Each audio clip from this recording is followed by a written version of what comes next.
Бесінші тарау. Ата-ананы құрметтеу. Әй ұлым, ата-ананы құрметтеудің маңызын біл. Жас шағында ананың көңілі балада болса да, баланың көңілі далада болып тұрады. Себебі уайымсыз, қайғысыз балалық шақ ата-ананың қадірін сездірмейді. Өсіп, өзің балалы болғанда ғана сезінесің.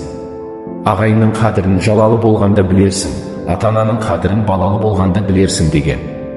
Не үшін ата-анамды құрметтеймін деген күпірлікті ойыңа алма. Олар сен үшін өзін өлімге де қиятын жандар. Ақ жаулығы ананың, ақ көрпесі баланың деген. Егер әрбір перзент ақылды, дана болса, ол ата-ананың мейір-махаббатын құрметтеуден бас тартпайды. Бала ақылды болса, ата-ананы оздырады. Желбуаз, жетесіз болса, жерге қаратып тоздырады деген. Ата-ананың балаға парызы әдеп иба беру. Баланың ата-ана алдындағы парызы әдеп пен ибаны көтеріп жүру. Әй ұлым, ата-анаңды ренжітпе. Олардың көңіліне қайыр салып қапаландырма. Тәңір мен ата-ананың алғыс қарғысы бірдей. Әке-шешеңнің көңілін қалдыратын құрттай іс жасасаң, Құдайдың разылығын алмайсың.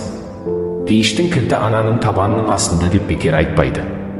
Кімде-кім ата-ананың жақсылығын білмесе, басқа біреудің жақсылығын да бағаламайды. Егер сен өз ұлың құрмет қылсын десең, сен де ата-анаңды құрметте. Сен ата-анаңа не істесең, саған перзентің де соны жасайды. Перзент жеміске, ата-ана жеміс ағашына ұқсайды. Жеміс ағашын жақсы күтсең, жемісі де дәмді, жақсы болады. Сол сияқты әке-шешеге деген ізет, құрметіңді аямасаң, саған деген олардың ізгі тілегі қабыл болғаны. Мирасқорлық, арсыз ниетпен ата-ананың өлімін тілемегейсің. Солардың мал-мүлкі арқылы сен де мал-мүлікке ие боласың. Тапқан табысыңды бөлшектеп бөліп, күнделікті тіршіліктеп өзіңді өзің қинама. Біреудің дүниесін пайдаланам деп әуреленбе. Сенен жағдайы жақсырақ адамды күндеме. Малсыздықтан жарлы болсаң да ақылға бай бол. Өйткені малмен бай болғаннан гөрі ақылға бай болуы жақсырақ. Наданның жарлы болуы демде. Андасаң ақыл деген бір қымбат нәрсе.